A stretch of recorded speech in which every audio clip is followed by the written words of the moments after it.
اعوذ باللہ من الشیطان الرجیم بسم اللہ الرحمن الرحیم الحمدللہ رب العالمین والصلاۃ والسلام علی محمد وعلی آلہ وسلم۔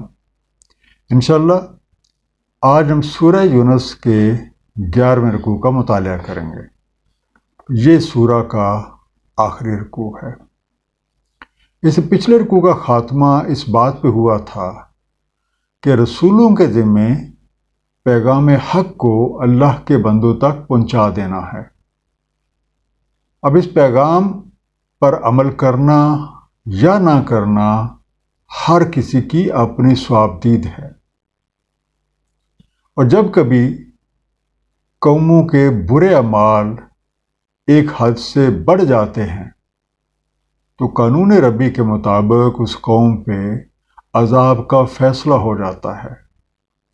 ایسے وقت میں اللہ تعالیٰ کی سنت یہ رہی ہے کہ وہ اپنی کرم نوازی کے ساتھ اس قوم میں موجود اپنے رسولوں اور اپنے فرما بردار بندوں کو وہاں سے نکال لیتے ہیں۔ آئیے مطالعہ قرآن کا آغاز اس دعا کے ساتھ کرتے ہیں کہ اللہ تعالیٰ اپنے حبیب نبی پاک صلی اللہ علیہ وآلہ وسلم کے طفیل ہم سب کو قرآن کریم کا صحیح مفہوم عطا فرمائیں۔ سورہ یونس رکوع نمبر 11، جو کہ آیات 104 سے 109 پہ مشتمل ہے۔ بسم اللہ الرحمن الرحیم۔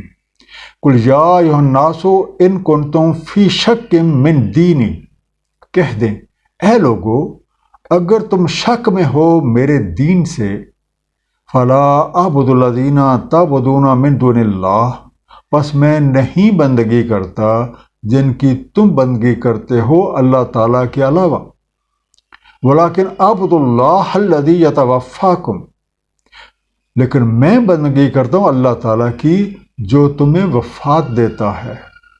وَأُمِرْتُ أَنْ أَكُونَ مِنَ الْمُؤْمِنِينَ، اور مجھے امر ہے کہ میں مومنین میں سے رہوں۔ شک، کوئی ایسی چیز جو ذہنی دباؤ کا باعث بن جائے، anything which causes tension۔ یہ رکوع سورہ یونس کا آخری رکوع ہے، اور اسے اس سورہ کا خلاصہ بھی قرار دیا جا سکتا ہے۔ اللہ تعالیٰ کے رسولوں کے ذمے پیغام حق پہنچا دینا ہے، اور پیغام حق یہ ہے کہ اللہ وحدہ لا شریک کے علاوہ کسی کی بندگی نہیں، وہی خالق اور مالک حقیقی ہیں، وہی اپنی تمام مخلوقات کے لیے وسائل زندگی مہیا کر رہے ہیں، اور نظام کائنات انہی کے بنائے ہوئے قوانین کے تحت چل رہا ہے۔ انہی نظاموں میں سے ایک زندگی اور موت کا نظام ہے، جو کہ مکمل طور پہ انہی کے ہاتھوں میں ہے۔ اس لیے ہم سب کی کامیابی صرف اللہ کریم کے احکامات پہ عمل کرنے میں ہی ہے۔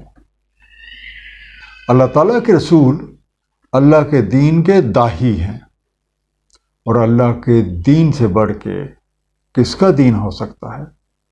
سورہ نساء آیت نمبر 125 میں ارشاد ہے، اور اس سے احسن دین کس کا، جس نے جھکا دیا اپنا چہرہ اللہ کے لیے اور وہ احسان کرتا ہے اور اتباع کرتا ہے ملت ابراہیم حنیف کی۔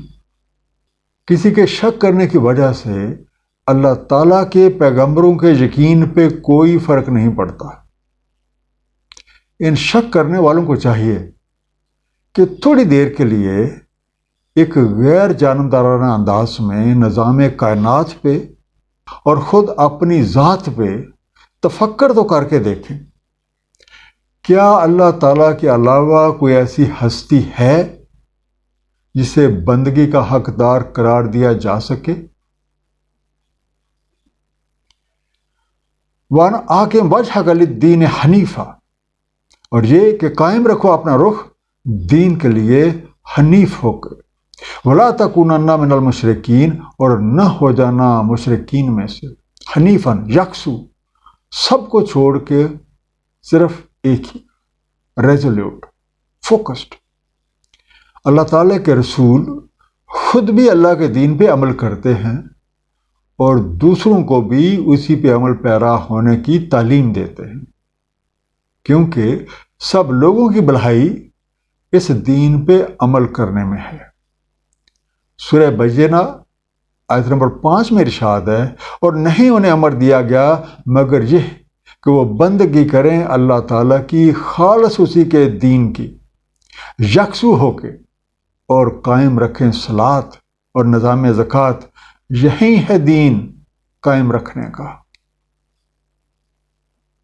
وَلَا تَدْعُ مِن دُونِ اللَّهِ مَا لَا يَنفَعُكَ وَلَا يَضُرُّكَ، اور نہ پکار اللہ تعالیٰ کے علاوہ جو نہ تمہیں نفع دے اور نہ تمہیں ضرر پہنچائے۔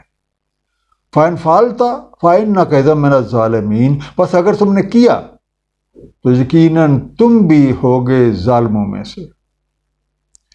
کسی کو بھی یہ روا نہیں ہے کہ اللہ تعالیٰ کے علاوہ کسی اور کو اپنا حاجت روا سمجھے اور ان سے توقعات وابستہ کرے، کیونکہ یہ دیگر لوگ بھی یا دیگر چیزیں بھی مخلوق ہیں اور تمام مخلوقات اللہ تعالیٰ کی محتاج ہیں۔ سورہ فاطر آیت نمبر 15 میں ارشاد ہے، اے لوگو تم محتاج ہو اللہ تعالیٰ کے حضور، اور اللہ تعالیٰ وہ تو غنی ہے، حمد کیا ہوا۔ اس لحاظ سے کسی بھی محتاج سے توقعات وابستہ کر لینا نظام فطرت کے خلاف ہے، یہ ظلم ہے۔ وہ تو اپنے نفع نقصان کے مالک بھی نہیں ہے تو دوسروں کو کیا دیں گے۔ سورہ فرقان آیت نمبر 3 میں ارشاد ہے، انہوں نے بنا رکھے ہیں اس کے سوا الہ، نہیں خلق کرتے کوئی شے اور وہ خود خلق کیے گئے ہیں، نہیں وہ مالک اپنے ضرر کے اور نہ نفع کے، اور نہ ہی وہ مالک ہے موت کے اور نہ زندگی کے اور نہ دوبارہ زندہ کرنے کے۔ وَإِن يَمْسَسْكَ اللَّهُ بِضُرٍّ فَلَا كَاشِفَ لَهُ إِلَّا هُوَ، اگر تمہیں پہنچائے اللہ تعالیٰ کوئی ضرر تو نہیں کوئی ہٹانے والا اسے سوائے اس کے۔ وَإِن يُرِدْكَ بِخَيْرٍ فَلَا رَادَّ لِفَضْلِهِ، اور اگر وہ ارادہ فرما لے تم سے خیر کا تو نہیں کوئی رد کرنے والا اس کے فضل کو۔ یصیب بہ من یشاء من عبادہ، نچھاور کر دیتا ہے اسے جو کوئی چاہتا ہے اس کے بندوں سے۔ وہو الغفور الرحیم، اور وہ غفور الرحیم ہے۔ رَأَدَّ، واپس پھیرنے والا، want to repel اور want to send back۔ اے لوگو، اللہ تعالیٰ تمہارے اعمال کی وجہ سے اگر تمہیں کوئی تکلیف پہنچائیں تو سوائے ان کے اسے کوئی دور نہیں کر سکتا، اور اگر اپنی کرم نوازی سے وہ تمہیں کوئی خیر پہنچانے کا ارادہ فرما لیں تو ان کے اس فضل کا رخ کوئی نہیں موڑ سکتا۔ اللہ کریم نے ہر چیز کے لیے ایک قانون مقرر کر رکھا ہے، اور اس کائنات کے تمام امور انہی کے بنائے ہوئے قوانین کے تحت چل رہے ہیں، اور کائنات کے تمام امور انہی قوانین کے مطابق سر انجام پاتے ہیں۔ ہمیں پہنچنے والی بھلائیوں اور تکلیفوں کی حقیقت سورہ نساء آیت نمبر 79 میں بیان ہوئی ہے۔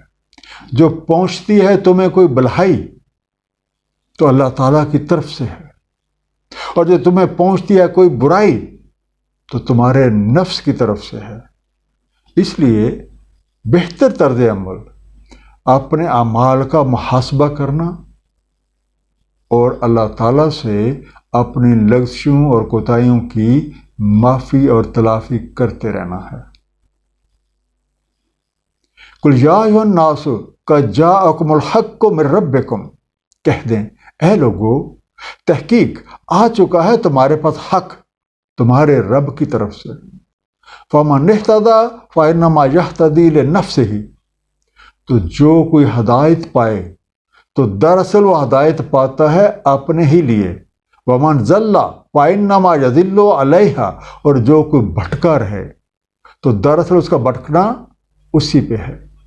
وما انا علیکم بوکیل، اور میں تم پہ وکیل نہیں ہوں۔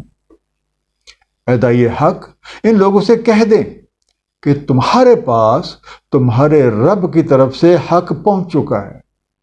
اب جو کوئی ان حقائق کے مطابق ہدایت کی راہ اپنا لے وہ اپنے فائدے کا بندوبست کرے گا، اور جو کوئی گمراہی اختیار کرے گا تو اس کا نقصان اسی کو پہنچے گا۔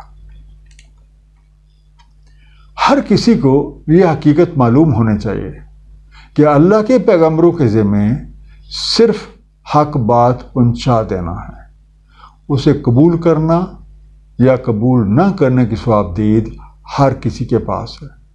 اللہ کے رسول نہ تو کسی کے ساتھ زور زبردستی کرتے ہیں اور نہ ہی کسی کے اعمال کے ذمہ دار ہیں۔ اس آیت میں بیان شدہ حقیقت کو سورہ زمر کی آیت نمبر 41 مزید واضح کر دیتی ہے۔ بے شک ہم نے نازل فرمائی ہے آپ پہ الکتاب لوگوں کے لیے حق کے ساتھ، سو جو کوئی ہدایت پائے تو اپنے ہی لیے، اور جو کوئی بھٹکا رہے تو دراصل اس کا بھٹکا رہنا اسی پہ ہے، اور آپ ان پہ کوئی وکیل نہیں ہیں۔ وَاتَّبِعْ مَا يُوحَىٰ إِلَيْكَ وَاصْبِرْ حَتَّىٰ يَحْكُمَ اللَّهُ، اور اتباع کرتے رہیں جو وحی کیا جاتا ہے آپ کی طرف، اور صبر کریں حتیٰ کہ اللہ تعالیٰ حکم فرما دے۔ وَهُوَ خَيْرُ الْحَاكِمِينَ، اور وہی سب سے بہتر حکم فرمانے والا ہے۔ اور یہ حق اللہ کی طرف سے وحی ہے۔ وحی علم کا وہ اعلیٰ ترین ذریعہ ہے جس کے ذریعے اللہ تعالیٰ اپنا پیغام اپنے منتخب محبوب بندوں تک پہنچاتے ہیں تاکہ وہ اسے مخلوق خدا تک پہنچا دے۔ اس وحی کی پیروی پیغمبروں پر بھی لازم ہے اور باقی لوگوں پر بھی۔ اس لیے لازم ہے کہ مخالفین حق کی پرواہ کیے بغیر حق کو پہنچانے کا مشن پوری تندئی کے ساتھ جاری رہے۔ راستے میں آنے والی تمام مشکلات کا مقابلہ صبر کے ساتھ کیا جائے اور بھروسہ صرف اللہ تعالیٰ کی ذات پہ رکھا جائے، اور نتیجہ اللہ کے ہاتھ میں ہے، وہ جس طرح سے مناسب سمجھیں اپنا حکم فرما دے۔ ایک مختصر خلاصہ سورہ یونس کے آخری رکوع کا۔ اللہ تعالیٰ کے رسولوں کے ذمے پیغام حق اس کے بندوں تک پہنچا دینا ہے، اور پیغام حق یہ ہے کہ اللہ تعالیٰ وحدہ لا شریک کے علاوہ کسی کی بندگی نہیں، وہی خالق اور مالک حقیقی ہیں، اپنی تمام مخلوق کو وسائل زندگی مہیا کر رہے ہیں اور انہی کے قوانین کے تحت نظام زندگی چل رہا ہے۔ اس لیے صرف انہی کے احکامات پہ عمل کرنے سے ہی کامیابی مل سکتی ہے۔ اللہ تعالیٰ کی کرم نوازی سے ہم تک پیغام حق پہنچ چکا ہے۔ اب جو کوئی اس پہ عمل پیرا ہو جاتا ہے وہ اپنا ہی بھلا کرتا ہے، اور جو کسی اعراض برتتا ہے تو وہ اپنے لیے تکلیف اور دکھوں کا سامان پیدا کر لیتا ہے۔ اللہ تعالیٰ کے رسولوں کے ذمے صرف پیغام پہنچا دینا ہے، وہ لوگوں کے اعمال کے ذمہ دار نہیں ہیں۔ قرآن کریم پہ نبی پاک صلی اللہ علیہ وآلہ وسلم کی سنت مبارکہ کے مطابق عمل کرنا ہی نجات کا واحد ذریعہ ہے۔ اللہ تعالیٰ ہم سب کو قرآن کریم کو صحیح طور پہ سمجھنے اور اس پہ نبی پاک صلی اللہ علیہ وسلم کے اسوہ حسنہ کے مطابق عمل کرنے کی توفیق عنایت فرمائیں۔